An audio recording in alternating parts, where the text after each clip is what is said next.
यह बा मिलना यह बा जुलना ये भाई है भेटिया बड़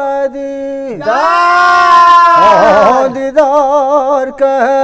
मिले के होई त मिल जुलिया नहीं अब कह मिला बाबा दुलम हो जाई आए दिन उठी जाई रे मीता हटिया बड़ नारे बा तो कहे कल युग में भैया मिलन बड़े भौआ से भाई और बीच पड़िया दगा हुआ का पहले दिखावत बड़ा छिछली गड़िया पिछवा बोरती बण रे मीता हो गहिरा ना बड़ रे घा तब कहे बड़की बाड़ी में चिल्लर बह के आयल हले यारो बानर छान के दुहत रहल गाय कहे पानी में का मेघा नगाड़ा बजावत रहल मसवा भादो में गौना वाले हले रे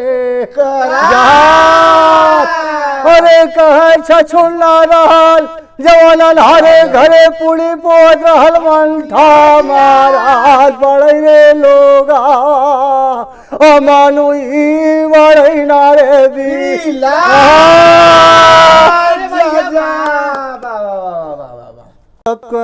सुर सर की नरमा खड़ा दोनों भैया भैया ए भाई और जवान के वट हकिया घालत बढ़ला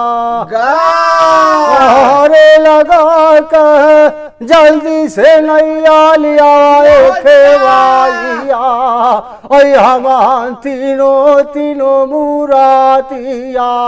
हो जाई ना वही रे